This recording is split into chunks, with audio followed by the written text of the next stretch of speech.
All right, hello everybody. Welcome to the virtual open house for the land use plan update. Thanks for joining us, and for those of you who I recognize up there in the Zoom screen, thanks for coming back. See a lot of folks who have been part of previous meetings, and that's really what we like to see because this is your plan and your input really matters, and hopefully you see that reflected today in what we're going to share with you. My name is Aaron Dominy. I'm a principal with OHM Advisors. We've been the primary consultant leading the charge. With me is Ramon Fisher. We're down here in Columbus, Ohio at the Capitol. And we also have Edge with us, which is Tim Bachrader and Jack McDonough, who are also on the screen there. They're part of the consultant team as well, so they're joining us. And then I wanted to recognize Brody with the city, the planner with the city of Perrysburg, who's also on the screen. And I think we had at least one steering committee member on with joining us, which was Mark Weber. But we do have a 10 to 15 person steering committee made up of folks from Perrysburg that have been working with us to put this plan together, this draft that you're going to see components of today. So we really appreciate their support through this and their input to guide the process. So let's just jump to it. Today, just do some quick introductions, which I already started to do. We have a couple slides on that. Wanted to continue to look at kind of where we're at with the project. We'll go to the project overview, kind of check in on the schedule, let you know where we're at in this process, and remind you where we've been. We also want to talk a little bit about what we've heard. So last time we talked to the community was at our last virtual open house. We actually had two of them. That was really idea gathering. And unless you've been following us on the Perrysburg Tomorrow website, you may not have seen all the results of that. So we'll share some of that with you. And then the bulk of the meeting is going to be looking at the draft plan. And so that will include some plan principles, the future land use map, and then we're going to get into talking about a couple targeted focus areas.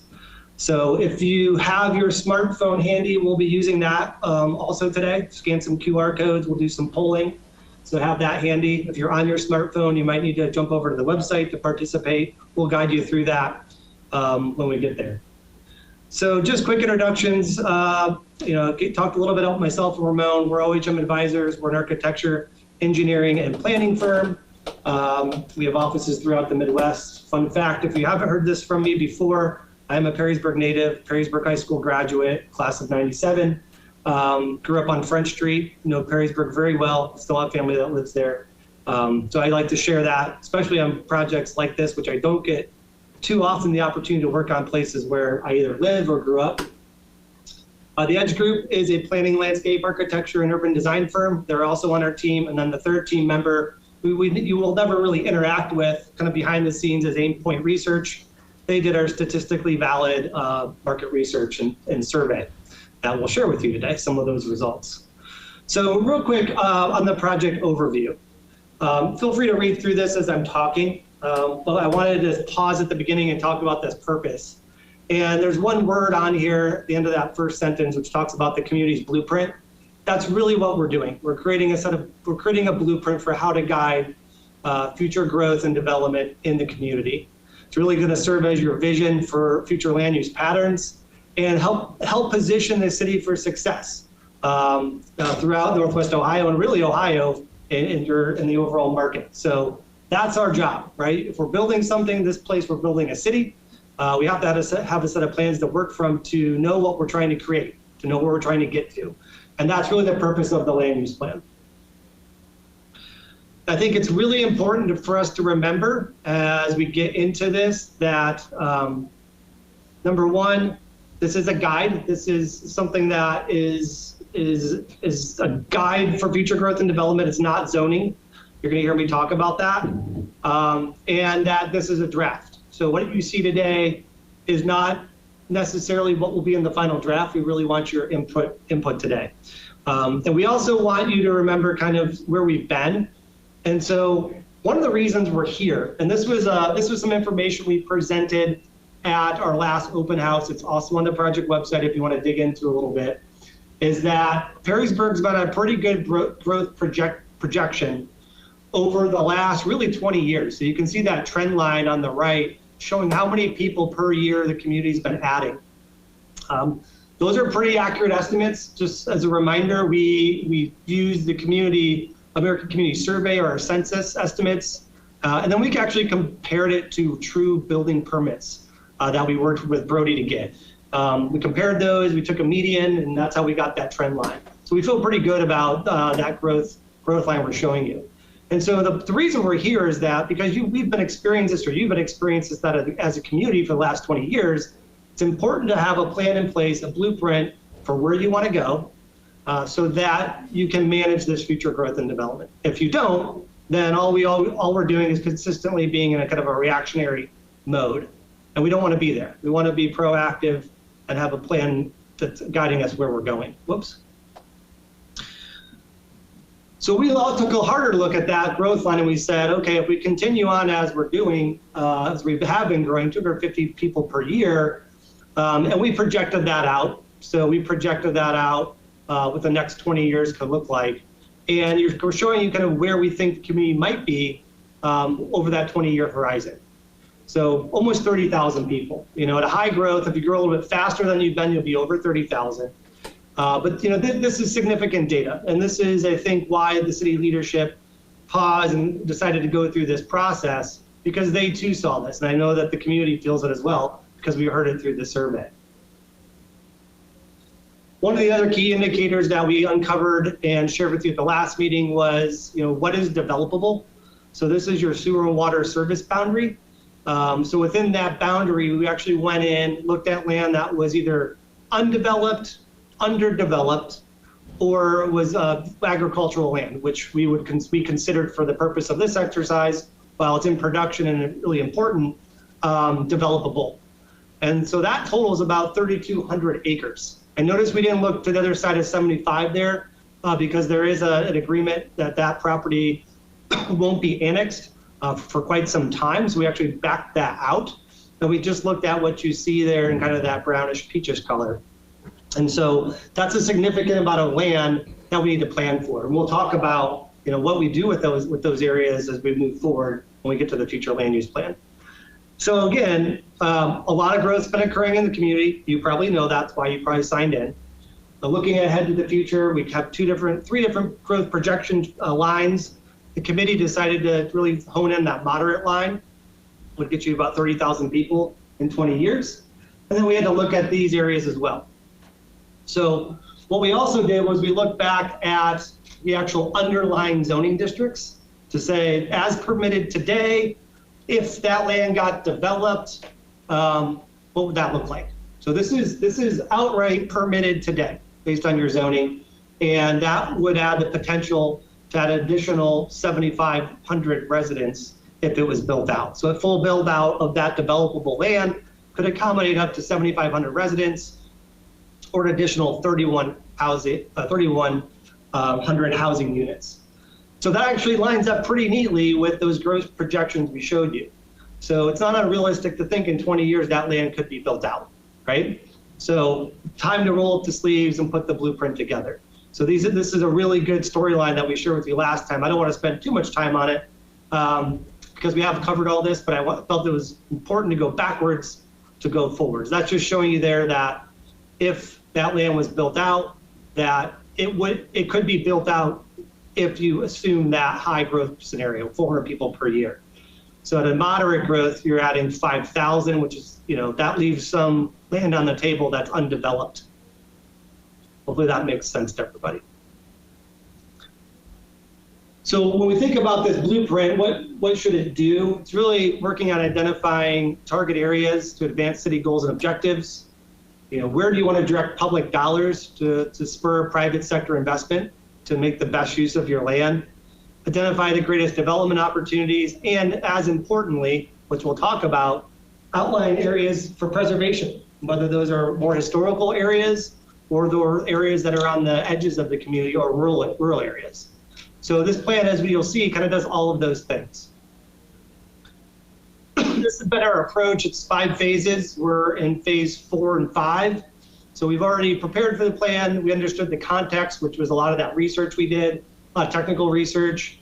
We did the listening in phase 3. So we had the intuitive ideas of your community, kind of feeding into us what we need to be thinking about as the plan comes together. We've actually developed part of the draft. We'll share that with you, and then phase 5 is finalizing. So I think you'll find this next section pretty fun. I mean, I'm a planner. I kind of nerd out on this stuff. I find it fun. But to share back with you what we heard, and as a reminder, we did a number of different things to get here. Sorry, tricky mouse. Last time we spoke was at our public meeting, was back in December. We covered some existing conditions. We talked about those growth scenarios I just covered. And then we asked you some questions around what do you think the issues are? What do you think your opportunities are? And what do you want the future growth scenario to look like? And we did that through some polling questions with you. Since that time, we've reviewed all that information. We've established some guiding principles, really what we want Perrysburg to be in the future. We've created a draft future land use map that is a really important document for the city with some new districts. And then we've drafted some focus area concepts as well. Those are really targeted development areas within your community that we've come up with a little bit sharper image for what we think that should look like moving forward. And we put together a community connections chapter, which we won't get into today, but that's really looking at connecting nodes, where we want to have bikeway connections, where the gateways are, and how do we want to connect the greenways outside on the fringe of the community.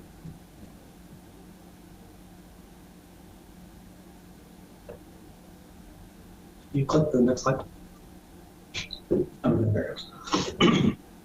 So let's take a look at some of the key public input that we got from you all. We had 2 community meetings. Those were back in December and November. We had over 50 participants at those. We had 5 stakeholder meetings. Those were smaller meetings of 5 to 10 individuals, where we did smaller meetings with them. Those were a bit larger property owners. Those were folks in the development community. Those were city leaders. Now we wanted to be sure we talked to some of those folks in a smaller setting. And we did 2 community surveys, which garnered more than 700 participants. And that turned out thousands of ideas and comments and visions for the community. One of the key, I like to always have a little fun and bring some fun into the presentation. One of the key things that we did as part of this, and the city leadership asked us to do this, was we proposed that you'd conduct a statistically valid survey, right? So you guys know that if I throw a survey out online, it's going to be usually the polar ends of the spectrum of who's going to go respond to that, really. Those that thinks everything is great and they want to tell you how great it is, and then usually the other end of the spectrum is people who have something they want to say that's usually of the negative context. We don't want to make decisions like that. So we took an extra step and actually did a statistically valid survey. This is around a 95% confidence level, plus or minus 5% margin of error. It was done through phone. Yes, they called cell phones. And this was back in just after the election. So everybody was really used to getting phone calls for polling. So very similar format that you get at that time of year. This was 290 participants. It mirrored the demographic of Perrysburg in terms of gender and age, et cetera.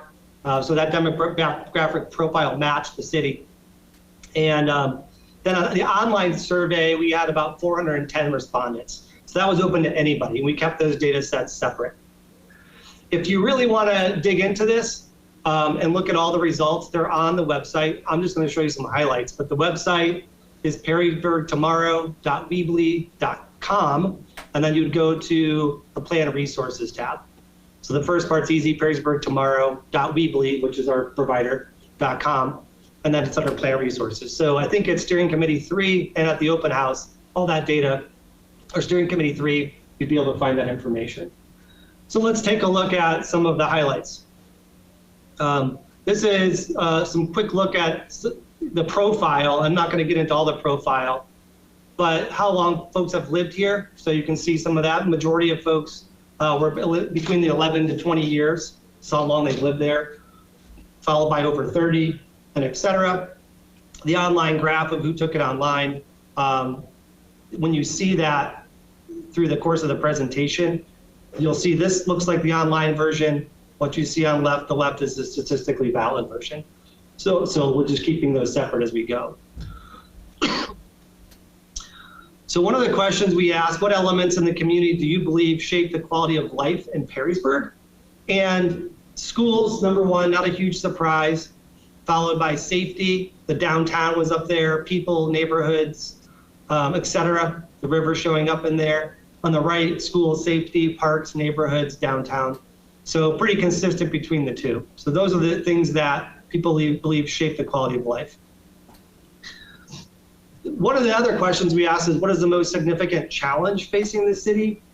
Growth, number one. So I think that's validation for the leadership in the community to say, they did a good thing by pausing and going through this process. 20% of folks said other. We could dig into that if we needed to. Taxes was also in there. And I think it's really interesting that those two things come together because they're inextricably connected, right? Growth and tax growth can generate revenue. Taxes was also a concern, meaning how much you're paying in taxes. So if you look at the right, online, growth and taxes were the top two, followed by traffic and the school district at 4, school district was 3 on the left. So that's what's top of mind. This was, do you see yourself living in Perrysburg in the next 5 years? And 89% said yes, but 10% said no. Reasons for leaving were taxes. Interestingly enough, your income tax rate's 1.5%, if you didn't know that. So I find that interesting that taxes is such a top of mind issue. Property taxes is obviously different from that. So taxes was number one why folks may be looking to leave and go elsewhere. Too much growth showing up there a little bit. This was a really important question. This was really asking, how do you think the city should grow in the next 10 years? You'll see that number one at 37% was both within the city boundaries and through annexation when possible. So kind of that balanced perspective in terms of how people think you should be growing. Grow outward with annexation when possible, 25%. Direct all growth to within the city boundaries, 14%. And then about 19% or 20% of individuals who took this said no growth at all. So not even if that means limiting future tax revenues. So this is pretty convincing. Anytime you're getting, 80% or more, this 5% refused, so you could say 75% are saying some type of growth scenario where we're growing outward, we're growing inward, but understanding that there is growth happening within the city is reflected there. The other question we asked was, of that land that's undeveloped within that sewer and water service boundary, what percent should we be looking to conserve? So we had 0 to 25% of that land at 15%. The majority, close to 40%, said they'd like to see somewhere between 25 to 50% of that land conserved. That doesn't mean that it has to say agricultural production, but if you really dig into that, and we have dug into this to look at the stakeholder input, the survey, and all the other key points and things that we heard, it's really saying that people value kind of this rural element, the open spaces, the view sheds, as well as the agricultural history as part of the community. So there's a pretty good desire to conserve that land in some capacity, and we'll show you how we're proposing to do that. When thinking a little bit more about future growth and development on a scale of 1 to 5, with 1 being strongly disagree and 5 being strongly agree, how would you rate the following statements? So we need to grow the economy to maintain a healthy tax base and quality commercial services. So again, 5 is strongly agreed. So these are mostly those ones that are 3 or above. So that was the highest score at 3.8, that grow the economy, maintain a healthy tax base and community services. Followed by, we should focus on developing older commercial areas. And then we need to expand housing choices for all ages and household types. So again, if 5 is strongly agree and 1 is strongly disagree, the scales were tipped in support of those statements. And then limit growth, keep things the same, was a 2.9. So you can draw your own conclusions from how the community responded to what that data is telling you. But again, this is from the statistically valid survey. So I think it's important to note that this isn't just coming from whoever responded to the online survey.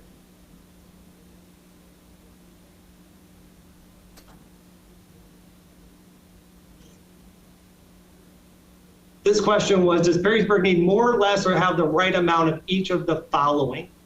And so this is really a housing question. More senior housing, you can see them in order there. Senior housing was number one, 46% of folks felt you needed more of that, followed by single family residential, kind of starting to get more balance there, right, between more and less, with 35% saying you need more moderately priced apartments, 27% saying less, a little split there. Mixed use, 27% saying more, 19% saying less, although I would argue you really don't have any of that truly yet in Perrysburg. Kind of a balance between townhomes and condos, so communities a little bit get confused there on whether they want more or less townhomes and condos. And high-end apartments, 29% saying less high-end apartments. Again, outside looking in, and I do work all over the country and Midwest, I would say you're actually pretty void of high-end apartments in the community right now. We could go back to that early data and present some of that to you. That truly doesn't exist in great quantities yet in Perrysburg. So this question was really about, you know, as you look at kind of growing inward and developing older areas, this was on a scale of 1 to 10, 0 being not appropriate at all, 10 being very appropriate. The question was, how appropriate are each of the following locations for development in the future? So older commercial areas on south boundary, 7.7, in and around the downtown, 7.1. Those were online. On the left, you can see the other data from the Statistically Valid. So pretty much mirroring each other pretty closely. So support there, 6.8 and 6 and 6. The Heights neighborhood was 5.9 and 6.3. Along Route 25, 5.7, 6.2. Route 20 interchange, you can see the data there. And then farmland on the south side of the community, lower support. So this is telling us that there is support for looking at some of these older commercial areas, re-looking at the downtown, you know, generally a positive. But I think if we went back and really studied this, I'd say people also had a lot of questions. You know, generally they said, I think that feels like a good idea, but we need to learn more, and we'll show you more today. So some of the key findings from the stakeholder, from the online, the Statistically Valid, and our public meetings. Schools continue to be the top elements shaping quality of life in Perrysburg. There's a focus on growth and taxes being biggest challenges and issues for folks. Strong desire among residents to improve the non-motorized connectivity. I didn't spend a lot of time on that, but there was a lot said about creating pathways and trails and connectivity within the community. Factors that impact your pocketbooks are top of the list as most important. And we believe that from that data, residents have a balanced opinion of growth. If you recall, I said 75 to 80% were supportive of some growth scenario. So we were able to draw that conclusion from our team. There's a strong support for conserving land and open space. Residents are favorable toward developing older commercial areas. A range of housing that's high quality and integrates open space and neighborhood characteristics was important. And then there is a deferring opinion and growth being a top concern and how it impacts schools, with residents still having a high preference for housing that serves families with children. So, you know, when we asked about what housing type do you need more of, single families still seem to be one that was very desirable. But then there's that, you know, push and pull between that and being able to have good school operations. And then there's a strong desire for more senior housing, and growth that generates new tax revenue for the city is a high priority. So those are things that we gleaned from all that input. And again, I didn't show it all to you. We would have spent full 2 hours on that. So as we get into drafting the plan, we did technical research. We showed that to you last time. We conducted all of the listening and the community engagement. And we really take those two key elements and comb through them, find key themes, look for key points and directions to start to create the draft plan. So we're going to share with you those core elements. This is where things get a little bit more exciting. First, we'll share with you growth and development principles. Those are things that are the highest end, describe how you want the community to be in the future. Then we'll show you the future land use map. And what I think a lot of people here might find most interesting, which Tim's going to talk about, is looking at some of the focus areas that we've developed. So I'm going to skip over this. Basically what this says is the land use principles are statements of intent that describe a future outcome for how you want to see the city grow. That's really important. So the first one is create community spaces. So this is opportunities for social gathering and community building in a variety of community spaces, whether that's parks, riverfront, shopping, restaurants, historic assets, connectivity, et cetera. Where do you come together as a community? It's important. Keeping that small town feel and history, also very important. Conserving the riverfront, so protecting and integrating, connecting the riverfront through conservation, public access, new development if and when it occurs is important. I didn't talk about this in some of the engagement findings I just shared with you, but encouraging diversity was coming through pretty loud and clear through the community input. So support and grow the diversity of the community through a variety of living and cultural amenity opportunities. That was another key principle that we're following, which informed the plan. Fostering creative redevelopment. So allowing for the creative redevelopment of areas that promotes new mixed-use development that's high quality and creates economic and living opportunities or options for a variety of residents. Housing options, so plan for and promote a variety of housing options that maintains and grows opportunities for residents at all stages of life. So when we shared with you that one slide from the Statistically Valid survey, if you recall, senior housing was up there, followed by single family, followed by mixed use, and then there was a split in some of the other housing options. That was enough for us to say that there is interest and support from the community to explore a variety of housing options. We'll show you how we're proposing to do that. That lines up with other city objectives. Being connected, I think that speaks for itself, not only physically through trails and pathways, but through social gathering. Encouraging economic growth. So if taxes are of high concern, the best way to maintain health within the community is to generate new revenue. So you can continue your city services without necessarily raising taxes. So that's something that we felt was important. We also heard, building on your location in Northwest Ohio, being leaders within Northwest Ohio. And so, there's a lot of that happening now, and to continue that good work was important. Preserving open spaces, I think that one speaks for itself. And then promote your regional proximity. So you're using your location, your visibility to continue to make the community a center of commerce. Those were the principles, okay? And so for us, we start there. We say, based on everything we learned and we heard, how do we translate that into these statements of intent that then flow into creating the land use map, which is what I'm going to share with you. So as I get into this, it's important to note here that this is really just the blueprint for how and where the city should grow. It is intended for those of you on the call or those of you who have been involved in something like this before. It's intended to give the Planning Commission, staff, City Council, a guide that can inform how they should evaluate future development applications and rezonings. I mean, if they have no basis, it's legally, can be challenging to create a defensible case, right? This becomes your defensible case to make decisions. Gives directions for how and where to make future capital improvements. So part of what we're trying to do, especially as we look at the American Recovery Plan and some of the funds that are starting to flow down to local governments, it's opportunities to direct capital dollars where you think you might have growth to leverage the private sector. Identifies areas for economic investment.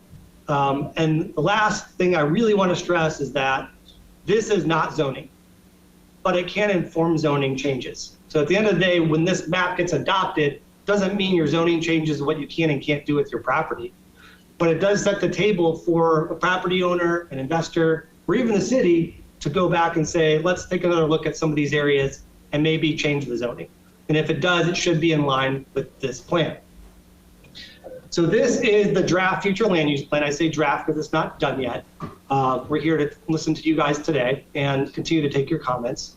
You'll see the plan on the right and then a lot of colors on the left. So each color corresponds to an area on the map.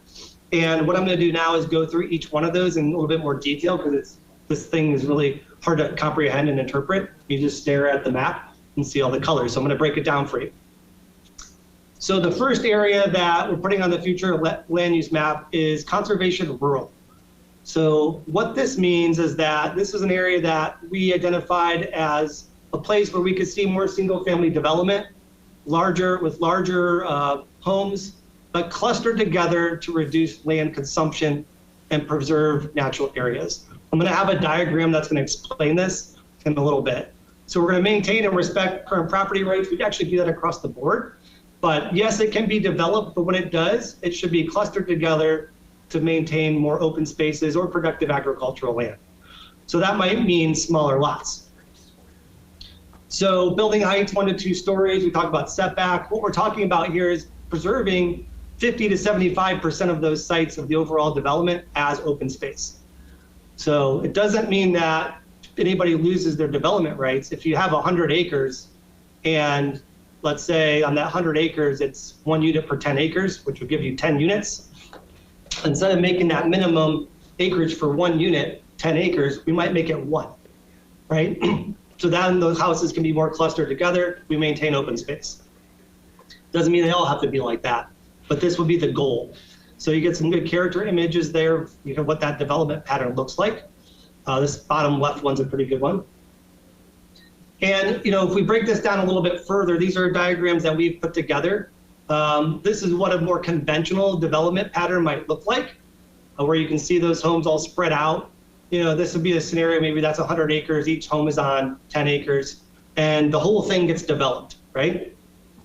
What we're saying for this area and the one coming up is that what we would like to see, or actually what you would like to see, because you told us that in multiple ways, is that you want to protect that open space. So instead of everything being on 10 acres, maybe it's all on 1 acre lots or 2 acre lots. The rest of it gets maintained as open space corridors for you guys to build. You see trails in there, build trails and connections.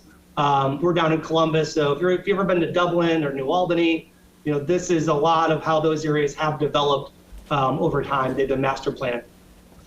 Same amount of development rights for the property owner, just allowing them to be clustered versus sprawled out. There's another way to look at it. If, again, I'll use Columbus references. If you've been in Dublin around Muirfield, if you've been to the Memorial Tournament, there's condos, there's townhomes there in and around Muirfield, and then that's open space is protected.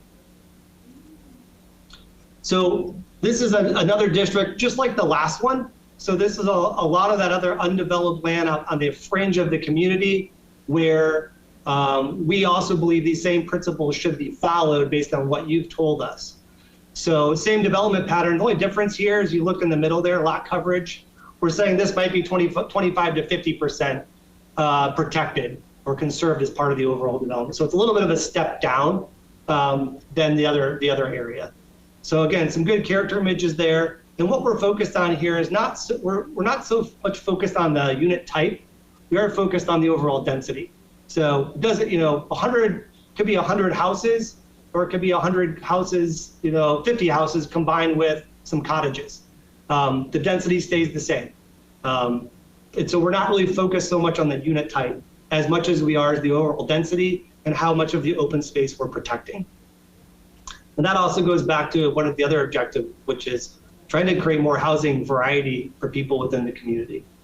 So again, same principle. This is one we have various units and types, same number of units in these scenarios, and protecting more open space. So you can see this one's a little bit, not as much open space protected. This area in the plan is called Legacy Residential. This is essentially areas that have been built out, like Three Meadows, where I grew up. Not going to change. So we don't give these areas a lot of attention. They are what they are. They're probably not going to change much over time. We maintain a single-family approach to single-family detached approach to this. This is a district that we're calling medium-density residential. So you'll see in here some pockets around the American Steel plant. That's going to come up later. Kind of that gateway to Three Meadows.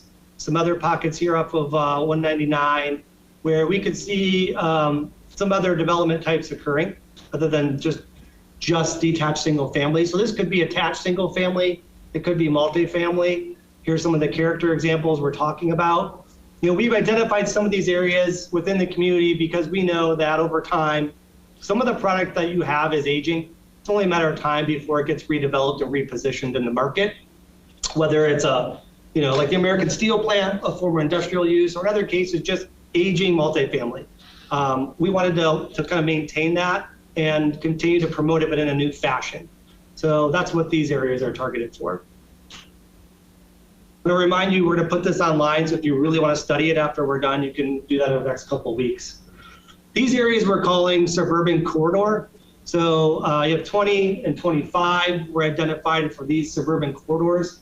Currently there's a different zoning designations on them, but at all intents and purposes, they function as a corridor. They function as one unit.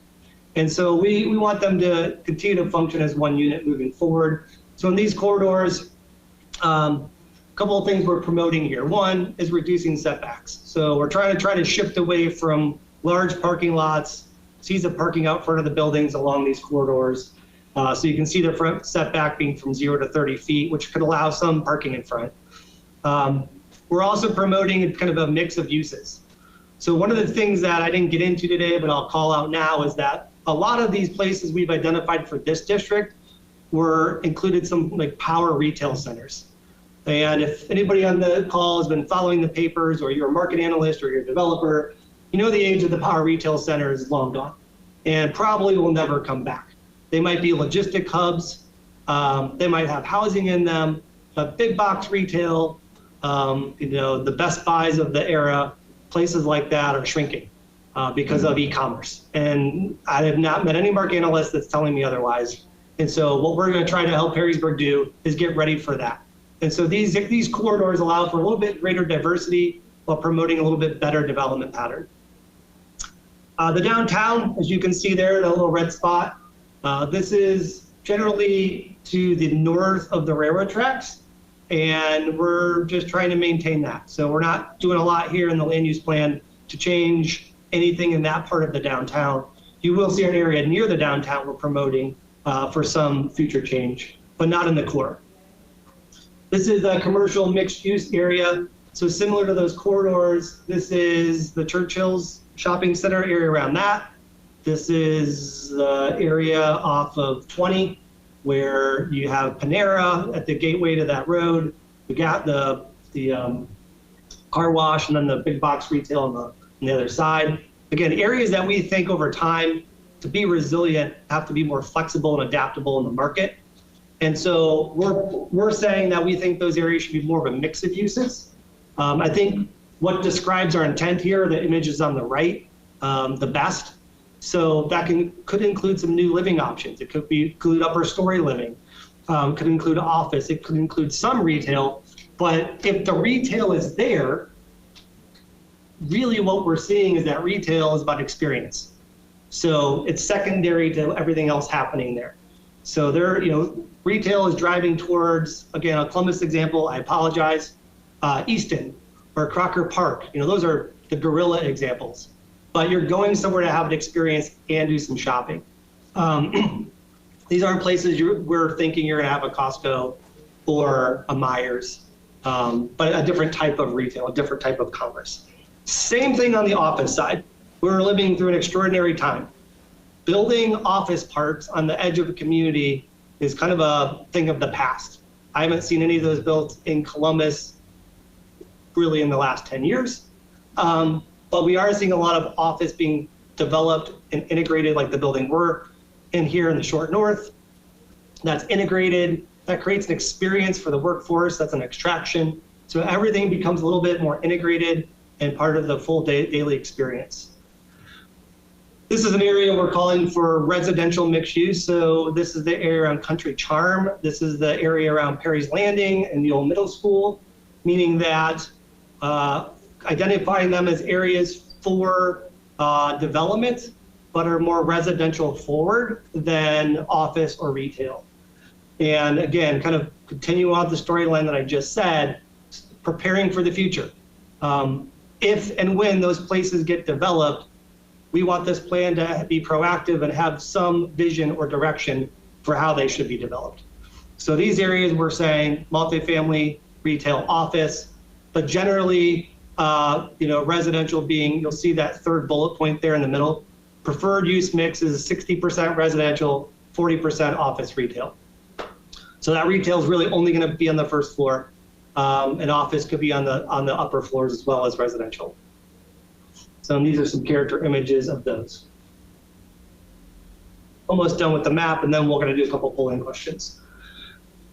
This is village mixed use. This is the area in and around Levis. Again, nothing crazy here. It does include the Heights on the other side, really trying to bring both sides of the road together. So if the east side around the Heights got redeveloped, kind of comes in lines with the west side.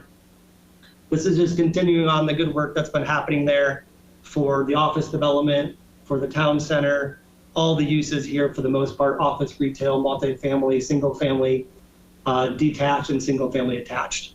I don't need to spend a lot of time on this one. I think you guys get what the pattern is here and what the intent is. Highway mixed use. So you see these couple areas profiled here.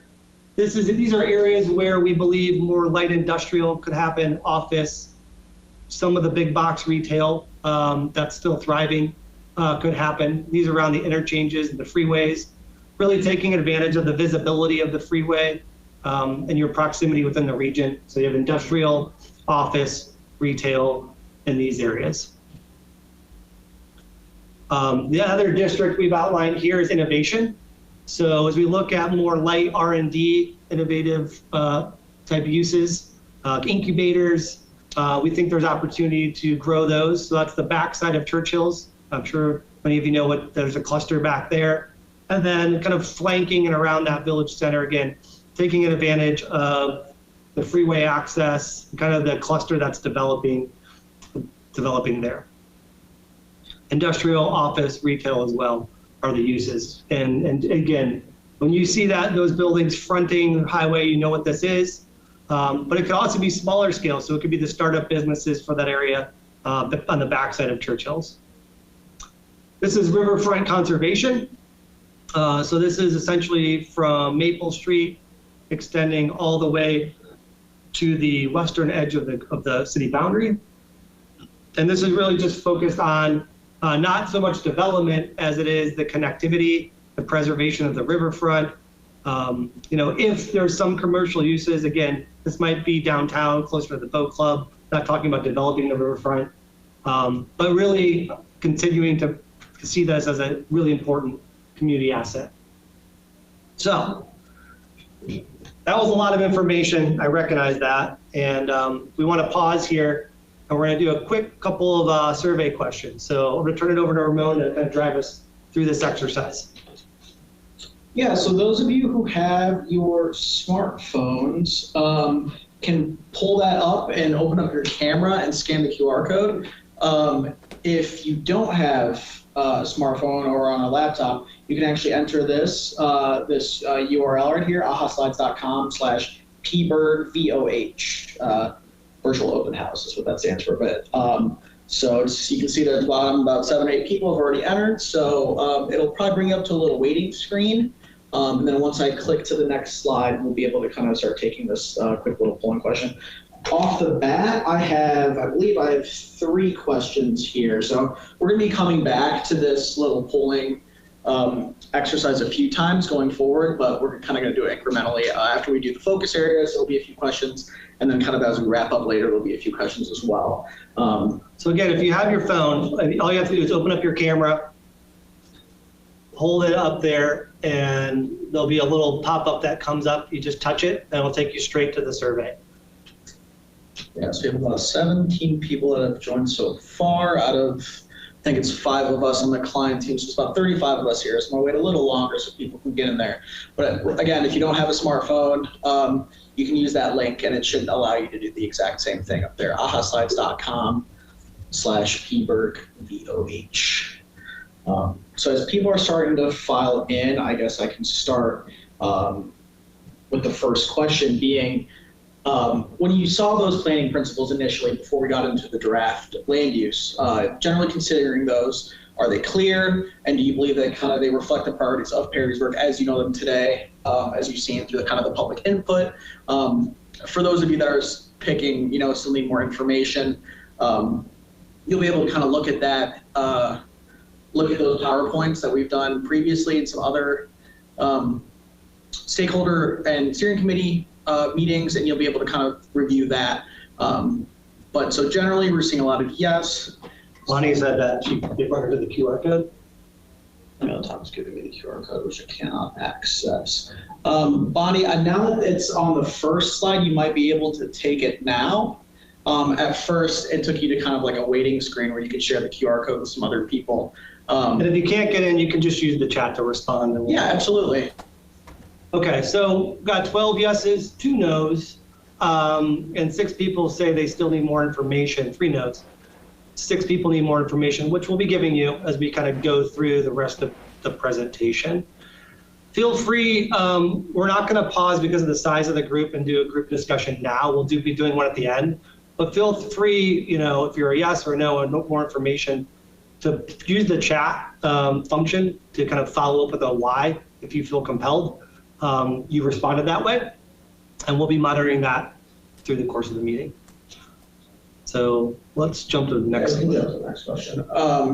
So this is in regards to the future land use map. Do you believe that this kind of sets the right direction for how the city should grow in the next 5, 10, 20, 50 years and onwards? So you'll be able to see the kind of from all the way from strongly disagree to somewhat agree and kind of that neutral and different there in the middle on that 1 to 5 scale.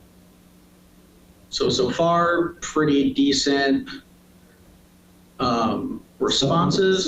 Strongly or flip. But... Okay. Mike Kuzno is giving us a 1, somewhat disagree. Okay, 25 responses here. Okay, we have some folks on the strongly disagree side, so I'd be curious if you are disagreeing.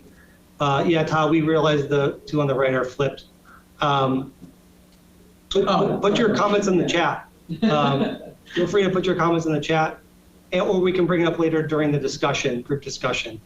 But it's hard. We want to make sure we maintain some momentum here. I think the next part you're going to find very interesting as well. So I want to make sure we get to Tim's component.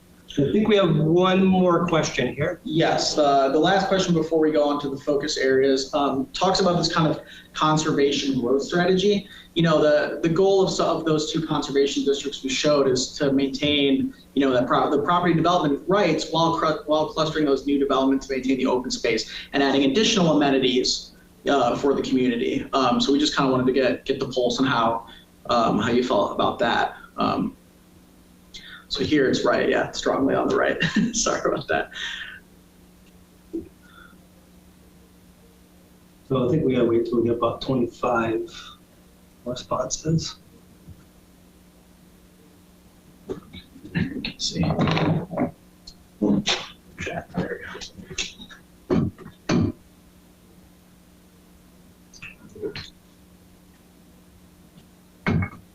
Yeah, here in the southeast corner of the 199, I believe there's an annexation agreement in place. Brody, maybe you can respond in the chat to the specifics of that, which is why that area probably won't be developed anytime soon. So, good question, Todd. How do we do that?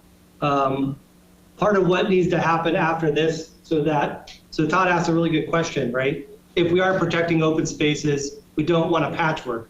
We actually want an emerald necklace. So that would create a consistent pathway system for both wildlife and people. That really happens through the development approval process. So as developments come in, it's going to be through that process, through planning commission, staff, working with staff and city council, that those development applications, that's where we turn back to the land use plan and say, it's great that you're protecting that open space, but let's work the plan so that they start to align with the neighbors. So that's where that happens. And it needs to happen by updating the zoning code after this process is done. We have some great examples of throughout Ohio where that's been done successfully. And Todd, the idea there is that they're connected through pathways and creating these human corridors. So that is it for right now. Keep your smartphones handy. We're going to go back to this QR code, and that's actually this specific set of polling questions further down the line after we kind of review some other things. So I'm going to bring the presentation back up. So we're going to shift gears now. So we talked about some of those areas that were focus areas, and we're going to jump to those. So I'm going to segue over to Tim. Tim's going to present these. Edge took the lead on developing these with OHM, but it's their graphics, and it was really their piece of the plan. So Tim, I'm going to throw it over to you, and maybe we'll start with kind of what these are and why they're important, and then we'll jump into them. Yeah, good. So yeah, the focus areas we wanted to look at, just specific parcels or areas, collections of parcels that are, kind of ripe for redevelopment in terms of, there may be aged facilities, underutilized, things like that, where as opposed to growing outward, we can grow back inward within the city, and inward and maybe upward.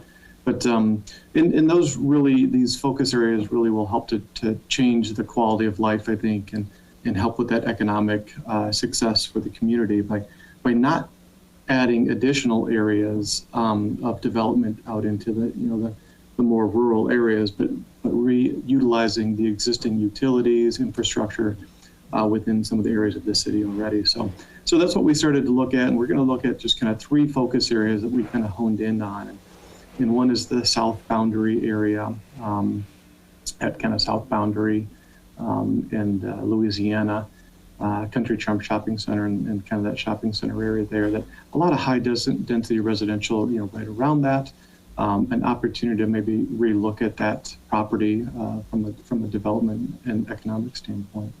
Hey, Tim, can I say one thing before I pass the mic back? And I promise I won't say anything else as you get going. That's all right. We made a conscious decision as we looked at these areas with city staff that there's 2 approaches to this. One is we put a color on the map and we kind of leave it at that and we hope for the best. The alternative approach is we dig a little deeper and we really think through strategically, how do we translate the community input, the principles to these areas, and really take a proactive stance in addressing how do we believe they should be shaped in the future. That puts the city in a better position than being reactive to something that might happen in the future. And these are also areas, as you'll see, that have a significant economic impact on the city when looked at. And so the idea here is to be proactive, not put our head in the sand, not hope for the best, but really try to guide a true vision forward. So back to you, Tim, and I promise that's it. Nope, you're good. So yeah, that south boundary area there, the south of the downtown area, and kind of the extension of the downtown, and just south of the railroad tracks and to the Commodore area there around Indiana, Louisiana. And so we'll look at that area a little bit. And then kind of this area on the western edge leading into the downtown, kind of what we're kind of calling their boundary crossings, which is the Route 25 corridor and intersection at Indiana and Route 25. And so when we're looking at these, and Aaron, we're starting to kind of jump to this a little bit, that I guess it's really important to note that these are only concepts that we've developed. They're not developments. It's really trying to just set a vision based on our experience in seeing and planning other communities and working in other communities over time. And so we're just trying to set a vision for this. And some of this is really kind of supporting kind of growing in again versus growing out. We heard you, and it was just validated in that survey that was shown on the screen. The conservation growth strategies are really important to everybody, and so everybody seemed to strongly agree with that. And so this is part of that, kind of growing inward and reshaping ourselves. So And, as you said, it's a proactive path, and it's not about zoning. It's really about creating social and financial value. And you'll see as we go through each of these concepts, we've got a little bit of a financial kind of analysis that goes along with some of the development. So when we start to look at boundary crossing here, the existing site with the commercial industrial properties on that corner, very high visibility corner, in a very high profile intersection into the city of Perrysburg, really. And maybe some of that property that is it is past its prime possibly, or past its useful life cycle. And so how could we possibly redevelop that in the future? And so we started, you'll see each of these concepts kind of starts with some sketches and diagrams, and it's usually how we start most of our planning, by doing some very high level, just kind of diagramming and thinking about how buildings might front onto roadways, or how they might react and blend with the existing neighborhood. And so the next image will show that those kind of diagrams in a little bit of a more three-dimensional model. So we've kind of taken those bubbles, if you will, and kind of extracted those vertically into a little bit of a model. And so this first image, looks directly at this intersection of Boundary and Indiana Avenue, and how we can reimagine this intersection at the corner. And maybe it is a mixed-use building or a grouping of mixed-use buildings, supporting that kind of diversity and living and good work and play environment that's so important in today's market now. And on the back side of that, with the yellow buildings, and we've kind of flipped the perspective here of your angle of view, with Mulberry Street and 6th Street being in the front corner. How could we possibly redevelop this in a way that's very compatible with the adjacent residential neighborhood and community? And there's little green space on this side of town, and so maybe as part of the redevelopment of this parcel, that we look at creating a small community green space as part of that. And maybe these are kind of a 2-story brownstone tile unit that supports a little higher density, but within that residential context. And so here's a couple of character images of what that mixed use kind of building on the left-hand side, and then the residential units on the right-hand side of what that might look like. And again, these are just visions and just trying to give you a flavor for what we're thinking that these could be re-envisioned to. So we took this a step further. We use some modeling software called Urban Footprint, and we modeled the existing use to the proposed use. And so when we did that, we took a look at a couple things: employment and annual property tax revenue, and total potential annual revenue. So part of what we're trying to do here as we look into these focus areas, again, is going back to the idea that taxes are a concern. Fiscal resiliency for the city is a concern. Is starting to say, how do we sort of balance all of these things and position these properties to create long-lasting value in the community?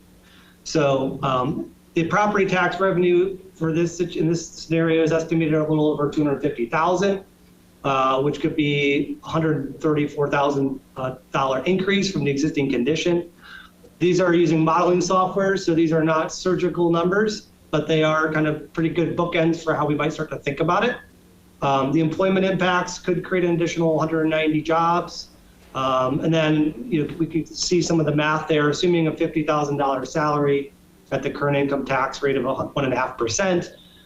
There is future potential for income tax revenue for the city as well, which is almost $50,000 in total. And then you can kind of see the combined potential annual revenue. So I think it's important to not look at these just as colors and blocks, but really think through what does this mean for the city in terms of fiscal resiliency. And you'll see we did this for each of the areas. Again, I want to stress that this is using modeling software, so there are some assumptions that go in here, but it gives us a pretty good idea generally of what the impacts could be.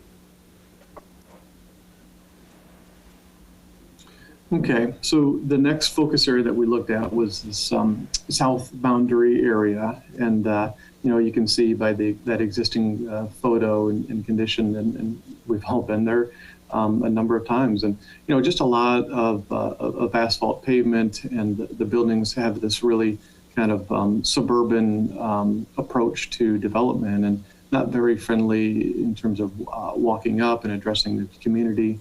A little bit easier in terms of the residential neighborhood directly around that. So as we started to look to envision that, we started to look at, how could we push some of that mixed use development out to the edges and kind of recapture that streetscape experience and push those buildings to boundary into Louisiana Avenue.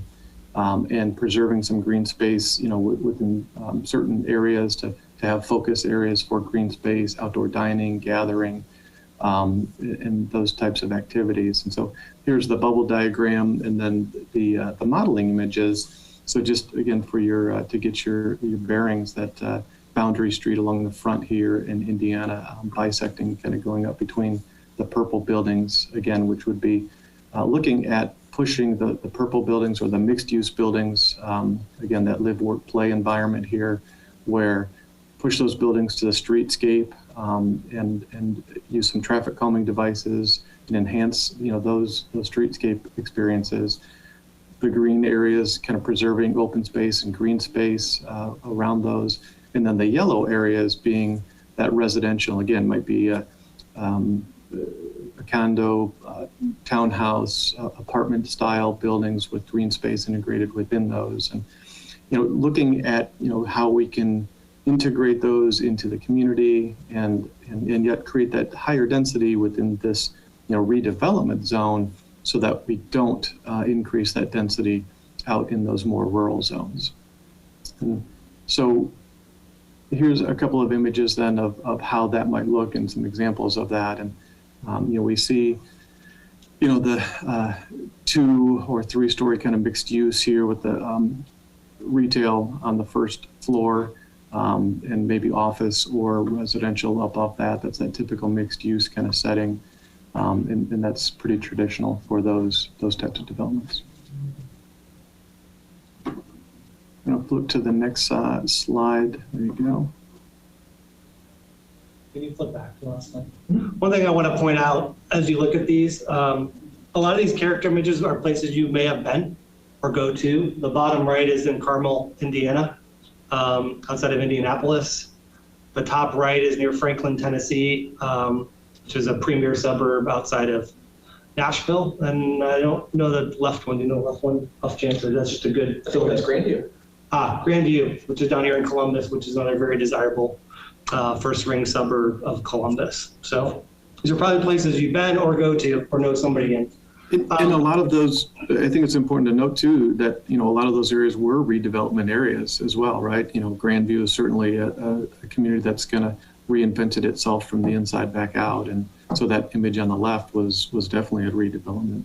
And the top right used to be a huge mall. I moved from Nashville about a year ago, and so I visited that a lot. And that turned from, your typical big strip center, big kind of old mall into this kind of more village mixed use type with a lot of office, a lot of ground floor retail, things like an urban Whole Foods, various kind of apartment complexes and condo complexes just directly outside of it, promoting that walkability and all those good things, all those good planning principles. So similar to the last one, we just took a look at, potential impacts and economic impacts, really looking at the bottom line of a total over $1 million in terms of revenue, balancing the property tax revenue, which is over $700,000. And looking at about over $250,000 in potential income tax revenue through job creation. And so, these are things that we wanted to go the extra mile to really look at because we know that these figures really matter. They matter in every community, but we know for Perrysburg specifically, being at a 1.5% income tax right now and trying to maintain really high quality of services, and I could speak some truth there because I'm from the community. We got to be able to create new revenue to balance those things out. And so this was something that I think really frames us up in some nice perspective for everybody. Okay, and then the last focus area that we looked at here is this kind of south downtown area, and the area in your kind of foreground bottom right here, to get your bearings a little bit, is the Commodore site, the school administration building to the right. The green space, which has kind of been a it's been a great green space for the community. A lot of great community events happen there, but it's been kind of by default, or by not necessarily by planning. It's just kind of popped up there, when the former junior high school was demolished and the green space was created. And so, looking at that site, looking at Perry's Landing catty-corner to that, and the library and its connection to the downtown is such a strong potential for, looking again at redeveloping, kind of growing from the inside back out. So as we looked at this, and the diagram can be a bit confusing here, but looking at how we can maximize, and if you would skip to the next slide, Ramon. To get your bearings, the green rectangle in the middle is actually where Perry's Landing is. The salmon-colored square that's across from Louisiana Avenue is the library. There you go, thank you. And the administration building is there to the bottom right. There you go. So Louisiana Avenue cutting up and down through there, and Indiana going across that site. So just to get your bearings a little bit there. But so we looked at this diagramming again and said, well, if we had the chance to kind of re-envision this space and move some green space around and reorganize that a little bit, how might we do that to continue to protect and preserve the character of the downtown, but also maybe enhance that character of the downtown by continuing that same kind of character and streetscape across the railroad tracks in 3rd Street South, to include this green space, open space, with kind of becoming the center hub of a lot of activity, almost shifting the green space that's at the Commodore building, shifting that catty-corner to that, and this green space then becomes really a strong connector and hub of the community, and having the library directly across the street from it, and giving some potential redevelopment opportunity at the Commodore site, across the street, at the 5th Street, 6th Street kind of area there. And so when we start to look at that a little bit more in 3D, thanks Ramon for pointing out the alleyway. So one of the connectors that we looked at was this kind of alleyway connector between 2nd Street through 3rd Street into the park space and down to Indiana Avenue and across even to the senior center. And how can we create this pedestrian zone that's kind of this back walkway, if you will, and the yellow buildings being residential, and then the gray box that is identified with the P there, looking at the possibility of a parking garage, and how can we leverage again some of that development and Port Authority and other partners to possibly take advantage, I guess, of that of some parking demand, additional development and density. It is adjacent to the administration building, to the courthouse, and how could that parking then start to redevelop and help get people in and out of the downtown and make it easy to access shops, restaurants, and the like. And so this is kind of a diagram of that, then kind of flipped in 3D, with the green space kind of as that center hub, with that parking garage towards that back west side of that, the alleyway that connects up 2nd Street through 3rd and down to Indiana, the library right across from the green space, and even some of the purple buildings there, through the downtown, through Louisiana Avenue. Maybe it is the addition of some of those buildings to reinforce the fabric of that downtown character through this next block, in helping to kind of develop and continue the scale of that downtown, which is really nice, and maybe even into the next block coming south down to Fifth Street. So that's kind of an angle here of how we're looking at kind of reshaping this space a little bit. And here's a different view of that green space, kind of from the downtown looking back. So the parking garage is kind of to the back right. There might be some residential townhouse kinds of development that mask that parking lot. So we see that a lot in new development where parking garages are integrated into the fabric in architecture, where you can't even see that there is a parking garage there, that they're blended with the architecture. So the green space is, again, really kind of a community hub. And, looking at how could that be, how could you use this green space as a space where there might be a pavilion, there might be maybe splash pad happens in the space, those types of things that create some energy and excitement, within this downtown core area.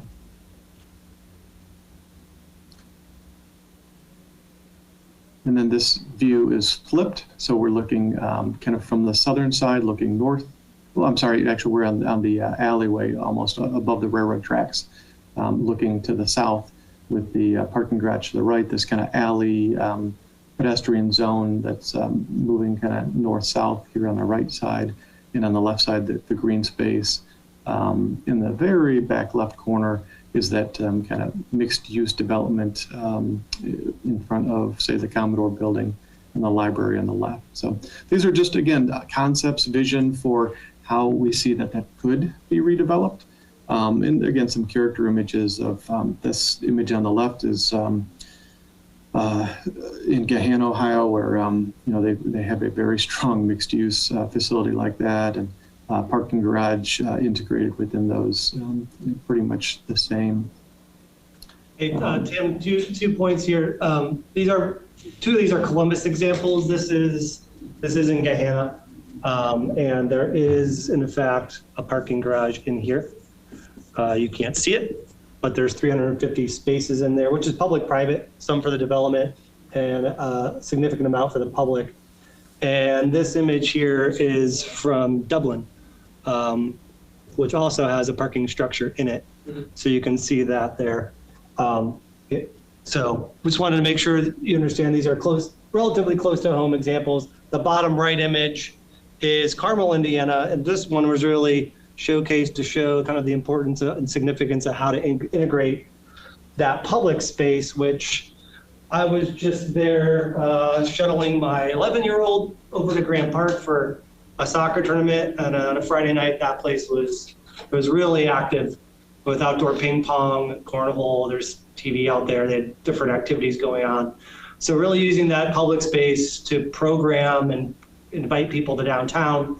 The other thing to point out, which Tim talked a lot about in this image, is that pedestrian-only greenway that goes right through the heart of that development. So there's bike paths in there. It's pedestrian-only. There's a lot of public art showcased in that space. And so not saying that anything that could happen in Perrysburg looks exactly like this, but really to talk about how this is happening all over the Midwest, and we're using Midwest examples as opposed to East, West Coast, et cetera, that this is happening. And the private sector is building and doing this type of development. Hey, Ramon, if you could switch back to a couple slides. There were a couple of questions about the railroad. Go forward one more. Go back the other way, I'm sorry. There you go. So somebody asked about a couple of questions maybe about the railroad and how that affects that. And so, this is really separated from the railroad. So again, this is high level vision kind of planning. So there could be, an alleyway drive along that railroad. We're showing some fencing that would separate certainly, any activity level that might be happening in the green space from that. And there's a lot of restrictions for, that the railroad has as well. So, how you make those crossings, they have their requirements. And so we would certainly look to do that. But I think they both can coexist in here, with this green space and that pedestrian crossing and that, but we would need to follow those restrictions and how that would happen. So there were a couple of questions about the railroad, and then there was one other question about kind of protecting the historical identity of the downtown of those larger developments. And Well, this example is in the historic district in Dublin. This is in downtown Dublin, and this one also is in downtown Gehenna, which also has historically significant buildings. Can't say if they have their historic district in place or not. I believe they do.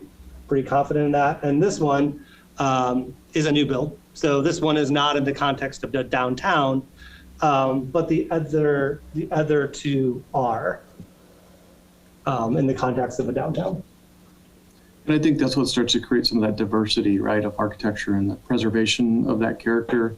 Certainly wanting to respect that, maybe preserve, protect, enhance that, but then also, some other areas that might be outside of that historic downtown area. Maybe they use similar character to that, or maybe there's some character that they borrow. So I think that's certainly possible to do.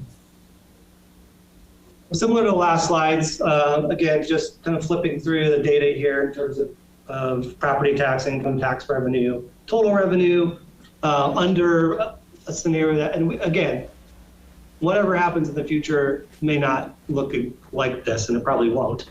But I guess the storyline here is about the revenue and the bottom line. So between the three different concepts we showed you were somewhere, I believe, somewhere between $2.5 to $3 million in potential revenue to the city. So we're gonna do the fun activity again of listening to you. So we're gonna do some polling, and then I want to kind of open it up to the group to use the chat, and we'll do more of an open Q&A towards the end. So you guys should know this drill now. Scan with the phone or go to the AHA slides URL at the top. I think we have 3 questions here. We've got 3 questions, yes. 3 questions here, and then we'll use the chat. 2 actually. Or 3, no, 3, correct. So it looks like 28 people.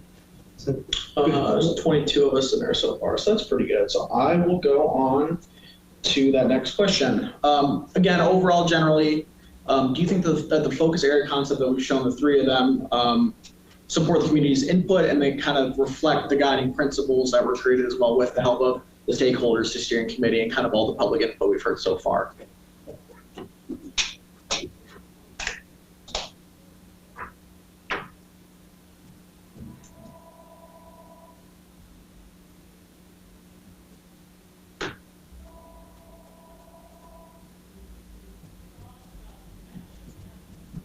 Okay, so 22 people have taken it. Looks like 15 yeses, 6 need more information, 1 I don't know, 0 no's. Gotta tell you, I've done this a long time. Change is hard. I definitely expected more no's. I know that this is not the full tapestry of the city of Perrysburg, but that's encouraging to see from our perspective. Oops, did I get it? Yeah. So moving on, just kind of then breaking down into those 3 specific focus areas we've shown on kind of a strongly disagree to strongly agree scale as well. How strongly you support the recommended land use development strategy for those focus areas. There's a south boundary, the boundary crossings, and then south downtown. So you can kind of see in parentheses a little description for those. So you can kind of see this in real time developing, which is a pretty neat tool. So there's 3 of us that have responded so far so good. And you can kind of see the difference in responses. There's a couple of 1s on one of the south boundary, but generally kind of that good response there with the averages being over a 4. So you can kind of see that come in real time. Going a little slower. Yeah, there's like a slider, you got to use the bars a little bit. So something we're seeing which is good, generally 3 or higher with a lot of the responses so far.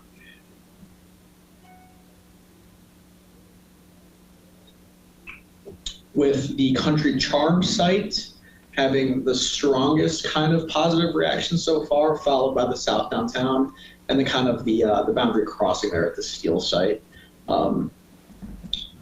there at the end. It looks like a lot of fours, mostly fours coming in there. So you got that average there.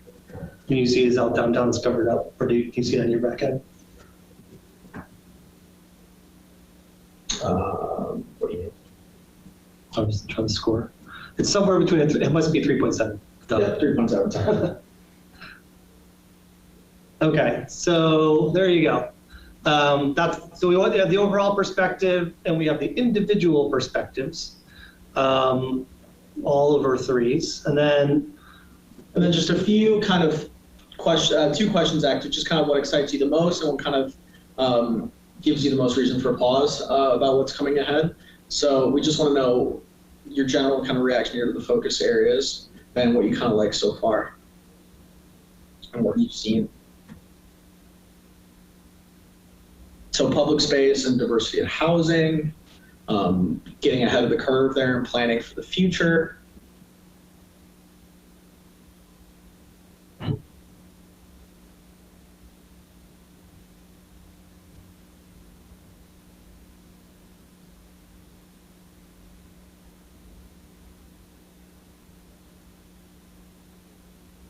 so I think this should wrap us up. Mm-hmm.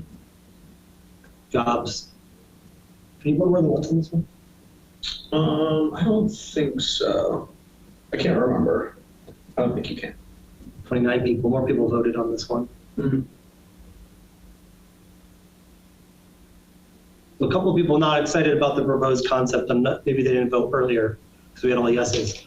So public spaces, being proactive, new living opportunities, jobs, and then a couple of people not excited. So we'll tap into that here in a little bit. So, and this might uncover some of those. If you have concerns, what concerns might you have for the proposed focus area concepts? Whether the community can embrace change, is it the new housing? Is it the devil's in the details because we need to see architecture in the design? Is it increasing building heights to 3 stories? Or do you not have any concerns?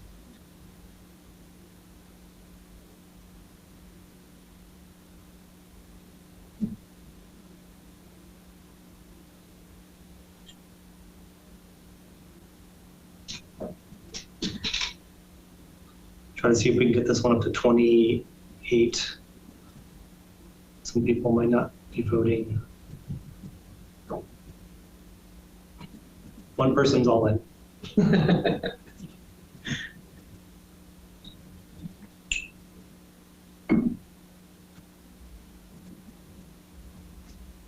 Okay, very good. So I think the 13 that are there are probably those who were generally supportive and they want to see if the rest of the community can catch up. Yes, we get design matters, and so it's all about when the application comes in, kind of combing through that, making sure it fits, and that goes back to the historic context, making sure it fits well, a little bit on the building heights and the new housing options, and then one person with 0 concerns. Okay, that was fun.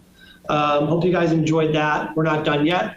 We have you till 7:30. We may not take that long. What I'd like to do now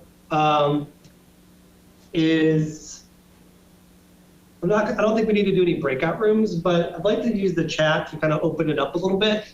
And if you would like to ask us the question, the Edge OHM team or Brody, feel free to use the chat and just say, I have a question or comment, and we'll call on you in the chat. That's probably the best way to do this. And then we can do that for however long people want to stick around and kind of dive through this a little bit. We realize we haven't given floor yet, but we wanted to be able to do that. So let's see if anybody chimes in and has any questions. Yeah, and as Aaron said, like if you kind of got all the information after today, this presentation actually already is online on the website that you logged into today, so you'll be able to look at it. But then tomorrow and starting early next week, there's going to be a short 3-question survey that those who weren't able to attend today will be able to review the recording here that we have right now. They'll see the recording, they'll see the PowerPoint online, so they can go through kind of the same exercises that we went through here, have a reaction, and then give that feedback through just a short 3-question survey. I believe it's, what did you like? What did you think needed addressed or changed so far? and then just kind of a general, like, did we miss anything? So the public who weren't here today will get a chance to look at it. So if you kind of have everything that you've heard so far today, you feel good with it and want to follow back up later, feel free to sign off. We appreciate you taking the time, helping us in the community and plan for the future.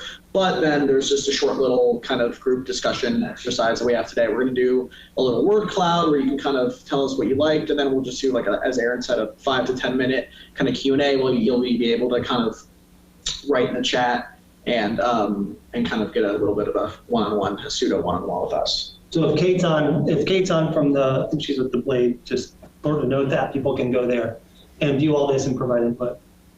Bonnie, bike riding lanes, we didn't get into the community connections chapter because we realized this was a lot of information we were throwing at you. There is a chapter in the plan about bike lanes and connectivity, and so that is a big part of the plan. So as we roll out the final draft, you'll be able to look at that, but I want you to know that's front and center. And that's also part of those rural and suburban conservation districts, is to create more of those corridors. Generally, we're saying we'd like to see the bike lanes and paths follow the boundaries as phase 1 and 20 and 25. So really, your wedge pattern that Perrysburg is, and connect those destinations, then we'll build off from there. Let's see, Tom's talking about diversity. Yep, Tom, thank you for commenting on that. So we have that in our principle. And part of the diversity is creating new ways, opportunities for people to live in Perrysburg at all stages of life and wherever places you're coming from. And so hopefully you saw that come through, and creating opportunities for gathering as well to promote cultural events and activities. So Jackie had a question on, or comment on, creating additional on and off ramps I-475 to relieve traffic. Unfortunately, we're not getting into that, Jackie. We're not doing any modeling like that on the traffic side, but Brody's here from the city to kind of hear that comment and concern. Don and Brenda, how would we control these large areas of land with many owners? The way that would be done would be through adopting this plan and adopting new zoning districts for those areas that would essentially require clustering of homes. And so, in protecting open space. And there's a variety of ways that can be done. Doesn't mean everybody lives on top of each other. We're talking about going from 1 acre lots to half acre or quarter acre lots, and allowing for different housing types in those spaces. So that's how that would evolve and move forward. Victor talked about the regional multi-use path connectors. Victor, we did show that at our last meeting. We showed where those trails exist, and the community connections chapter is going to talk about tying into those. Paul has a question about the heights, and Sam, you're probably best to respond to that one. Yeah. Heights.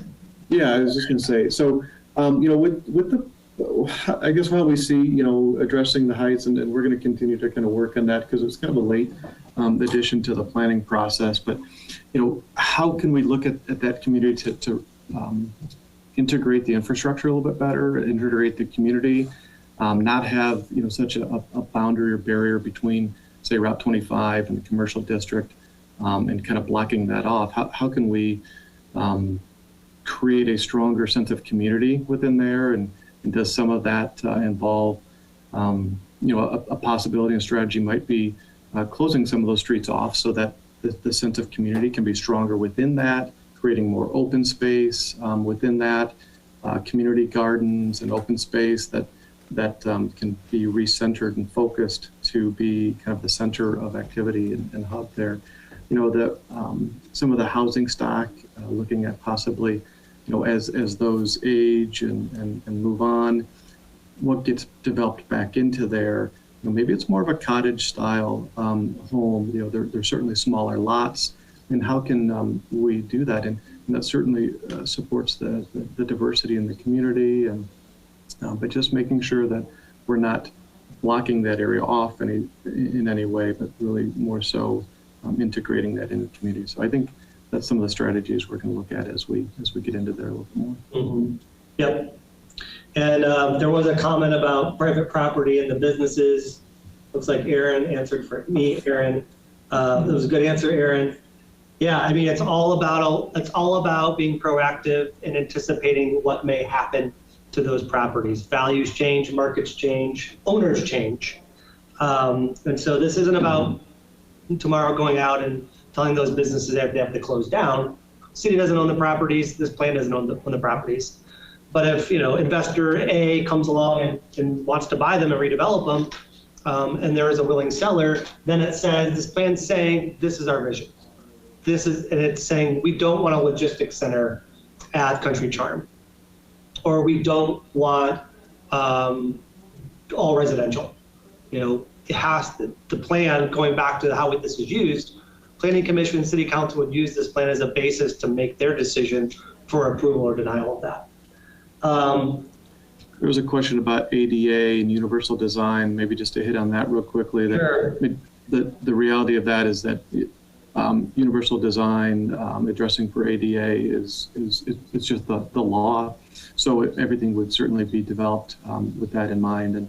And I know for OHM and EDGE, we design things generally to be kind of like universal design, going beyond just what ADA requires, but really encouraging to make it accessible for everybody.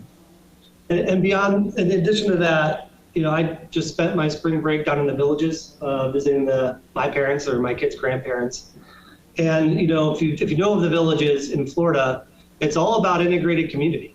And so when we look at some of these areas we've looked at, it's about integrating public spaces into the development. It's about integrating services there for the people that are living there. So there's really that kind of full spectrum, full cycle of creating a neighborhood there, so people don't have to get in their car. Things are more accessible. And that's definitely important to the older demographic. I mean, clearly, if you can accommodate 100,000 people in the middle of Florida with that development style mentality, it works. We know it works from historically just looking at good planning and neighborhood design. Road diets, Louisiana, Victor, I think that's a possibility. I just want to note that it wasn't in our task or our scope to getting to look at the transportation or mobility network in detail. So that would be a different study, a different plan to really look at that in more detail. But certainly, I think that's worth considering. Brody made a comment there. Brody, do you want to come off mic and maybe comment to that or anything else you've heard today from staff's perspective? Yeah, thanks, Aaron, for that opportunity. So one of the things I wanted to reinforce, and I think it's been said a couple different ways, and just want to reemphasize that, is that there's concern about private property rights. How do you implement change? And what's important to note is that under the current planning and zoning code, it would not allow these types of developments to occur. If a developer came in and said, you know, I own these properties, I think I can get a better return out of these, I'm excited about a new redevelopment concept, I'd like to do these.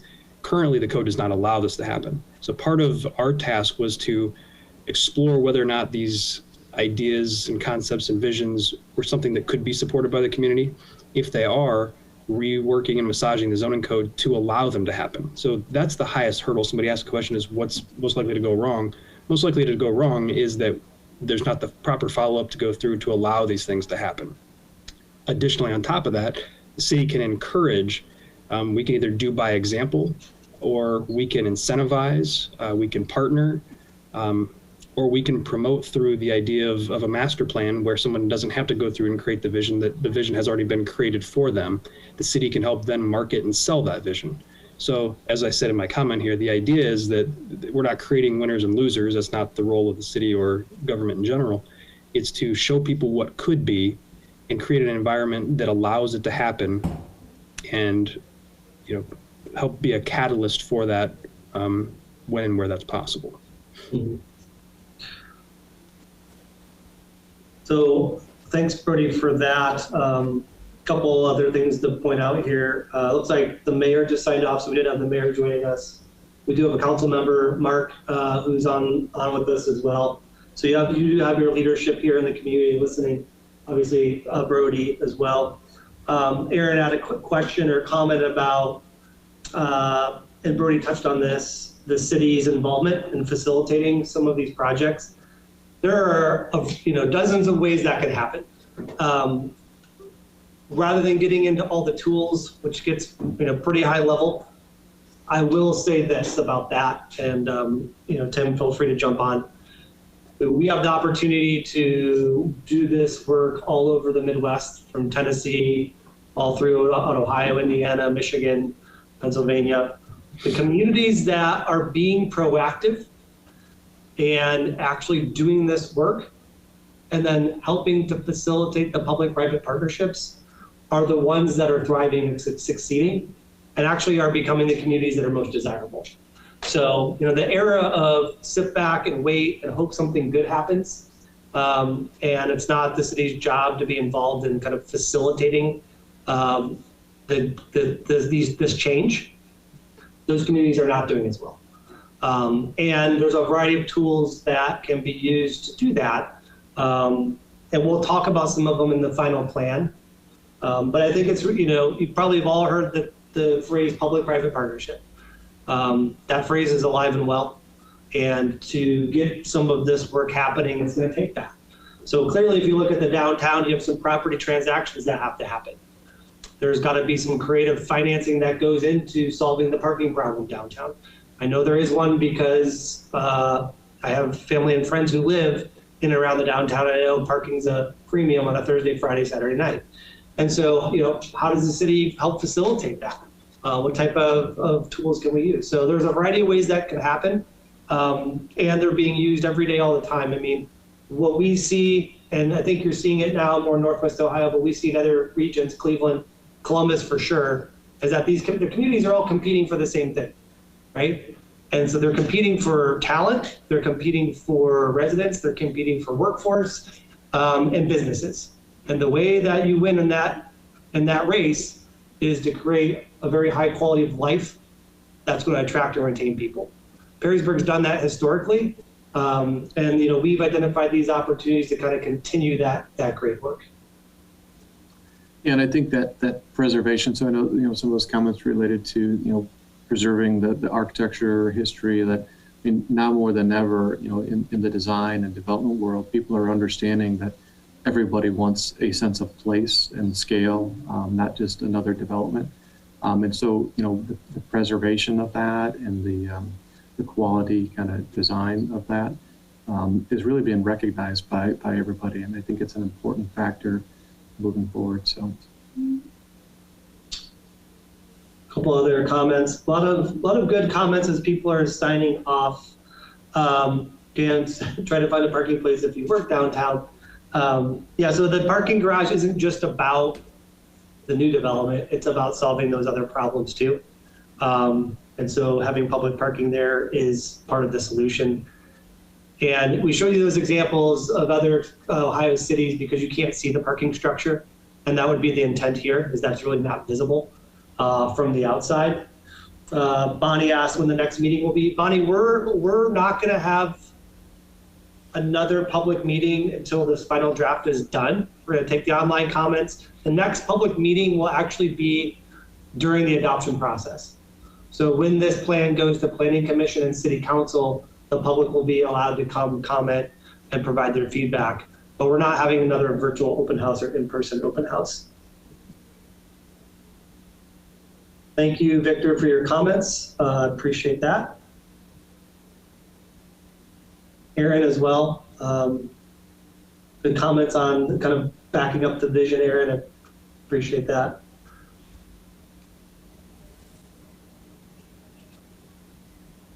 Great.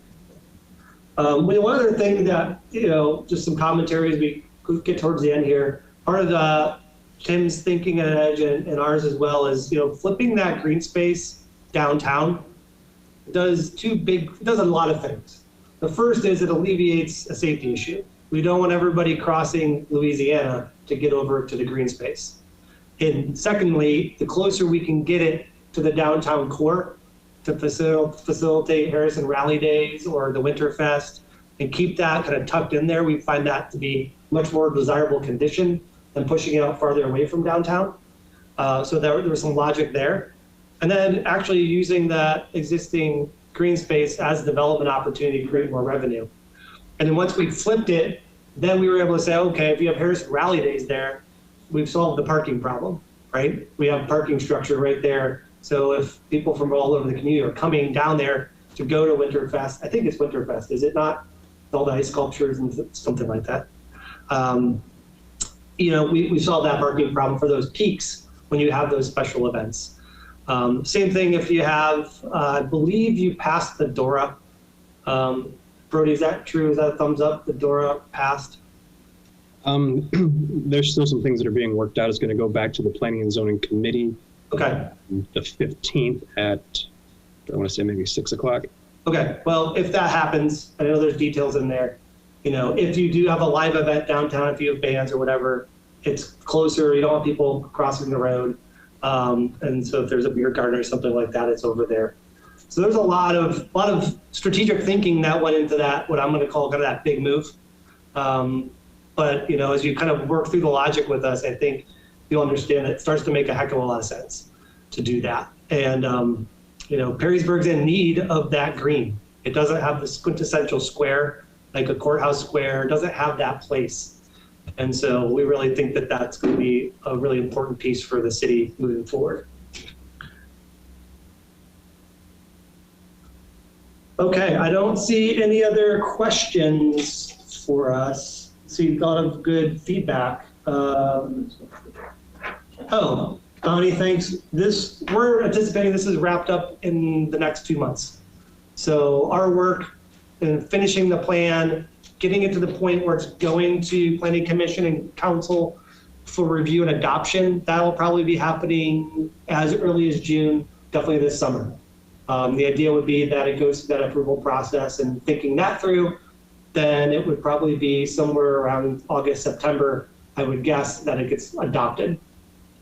The next step, which would be this year, or actually looking into early 2022, would be to update part of the zoning code to allow this stuff to all take place. So that would be another next step after this. Okay. Thanks, Todd. I might steal the TBL, the People, Planet, Prosperity. And Mark, thank you, Mark.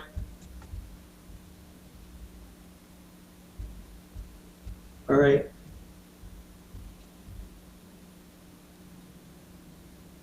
Well, the last comment I'll make on, you know, Todd's comment there and a couple others is that, you know, there was a reason we did that statistically valid survey. You can't really argue that data. And I think you'll see, we didn't show you all the results of that phone survey. I think you can see the results of what the community said translate into what we're promoting and trying to get done here. So it wasn't, you know, didn't come out of left field. And I think that's really important because we've gone through this so many times where, you know, the winds blow with the vocal minority, right? And typically the vocal minority is who shows up. You guys were pretty clear as a community what you wanted: good quality growth, fiscal resiliency, protecting the small town, providing housing options, protecting and elevating the downtown, which I would say that South Downtown plan actually does that, because it's going to create more trips to downtown, which means more spending power for your businesses, solving the parking problem, and getting more people living there. You know, I know that there's a lot of folks aging in Perrysburg, part of my family included. And so finding something for them to kind of downsize into, stay within the community is really important. And there's a lot of young professionals, people like Ramon. By the way, Ramon, I took him up there for the first time. He was blown away by Perrysburg from an outside perspective. Couldn't believe it. Took him downtown, took him out to the Commodore, saw the river.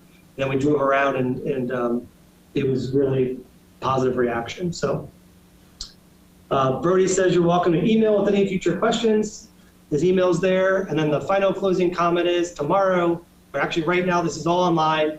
There'll be opportunities for you to provide input online tomorrow. Tell your friends, neighbors, etc. And look for announcements for this going to Planning Commission when the final draft is all done. You only saw pieces of the draft. but you saw the most important pieces. So thank you everybody so much tonight, and I hope you all have a great evening. Yeah, just stay tuned for on the same website. You'll be able to provide some more feedback there.